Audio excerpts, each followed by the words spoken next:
Ganap na ngang umakyat o umabot sa Super Typhoon category. Ito pong Bagyong Leon. Balikan na natin yan.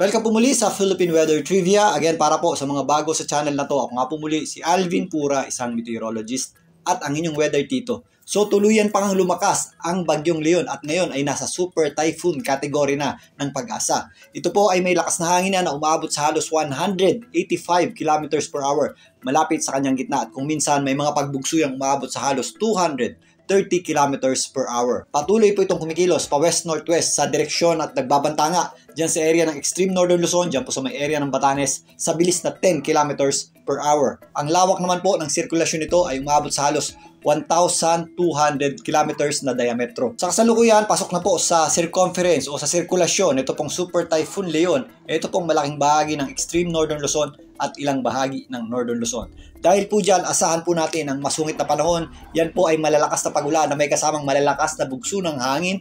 Dito po sa general area ng Batanes, kasama na po dyan ang Cagayan. Maging dito po sa area ng Babuyan Group of Islands, sasabit din po yan dito sa Ilocos Norte, Apayao, Kalinga, Abra, kasama na rin po dyan. Ito po ang area ng Isabela. Pagkakaroon pa tayo dyan ng degrading weather at pasungit o papangit pa na panahon habang unti-unti pong lumalapit. Ito pong Bagyong Leon dito po sa itaas na bahagi ng extreme northern Luzon. Again, ang area of concern natin ngayon ay ito pong general area ng Batanes, dyan po sa may extreme northern Luzon. Yan po yung head-on o directly tatamaan or directly didikitan ng kanyang eyewall o yung kanyang center. Kung saan nandyan po yung ating pinakamalalakas na hangin. Kung ikukumpara po sa track, ito pong Bagyong Leon, ito po ang posibleng banggain ng Bagyong Leon. Dadaplis naman po yan o isa side sweep.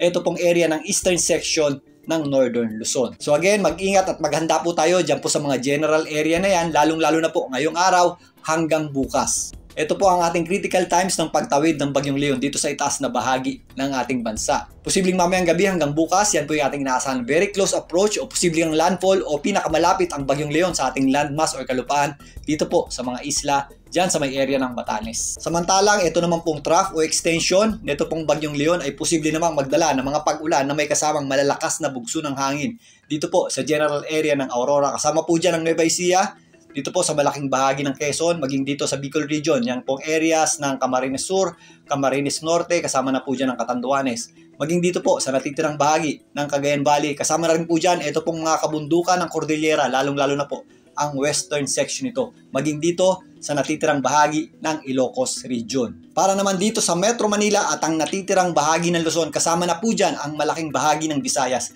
Maula po ang panahon natin at posible po yung mga scattered o kalat-kalat na pagulan o kung minsan meron din po yung mga thunderstorms. Maliban dyan, yan po yung mga general area na walang tropical cyclone, wind signals ang Pag-asa pero nakakaranas po tayo ng mga breezy hanggang malalakas na bugso o gusty conditions dahil naman po yan sa southwesterly wind flow na hinihila nito pong Super Typhoon Leon.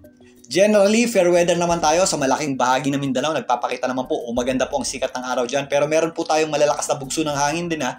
Lalong-lalo na po dito sa itaas na bahagi ng Mindanao. Kasama po dyan ang area ng Caraga.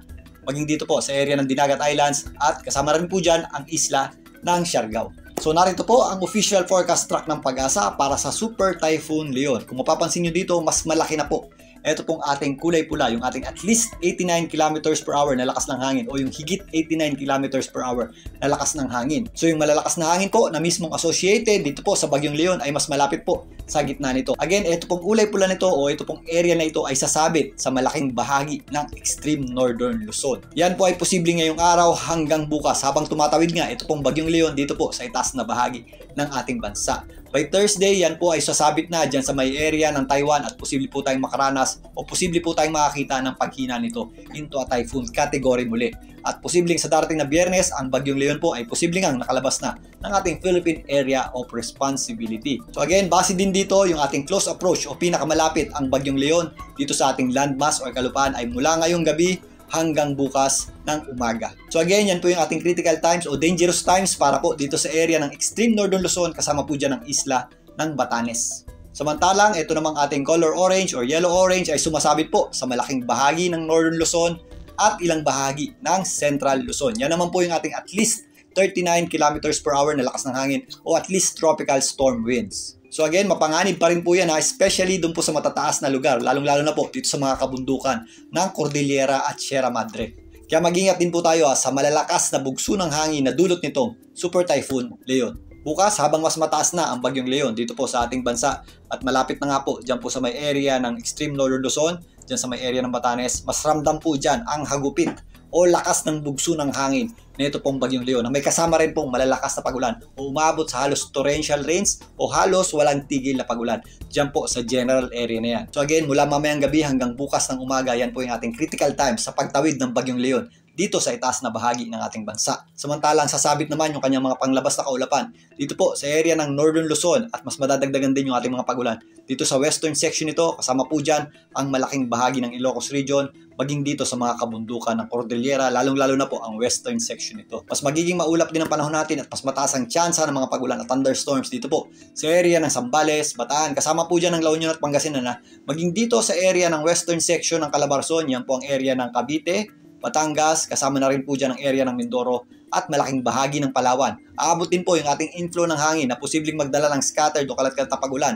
Dito po sa Western Visayas, kasama rin po dyan ang mga isla ng Panay. At gaya ng binabanggit natin kanina, maliban po sa malalakas na hangin na directly associated dito po sa Bagyong Leon, humihila po ito ng southwesterly wind flow o malalakas na bugso rin ng hangin ang ating aasahan sa malaking bahagi o natitirang bahagi ng Luzon, kasama po dyan ang Metro Manila, malaking bahagi ng Visayas, kasama na rin po dyan ito pong area ng Mimaropa at hilagang bahagi ng Mindanao. So again, patuloy pa po ang paglakas ng Bagyong Leon habang papalapit o habang nagbabanta dito po sa area ng extreme northern Luzon. Again, doble ingat po tayo dyan at always pong makibalita sa inyong local LGU at DRRMO if ever merong evacuation plan sa inyong general area. Sa ngayon, mapanganib po at napakamapaminsala ang daladalang hangin ng Bagyong Leon, especially po dun sa mga general area na malapit sa gitna nito. Kaya again, doble ingat po tayo. Mamaya, antabayanan po muli ang ating pagtalakay para dito sa Super Typhoon Leon. Muli, ito po ang inyong Weather Tito para sa Philippine Weather Trivia.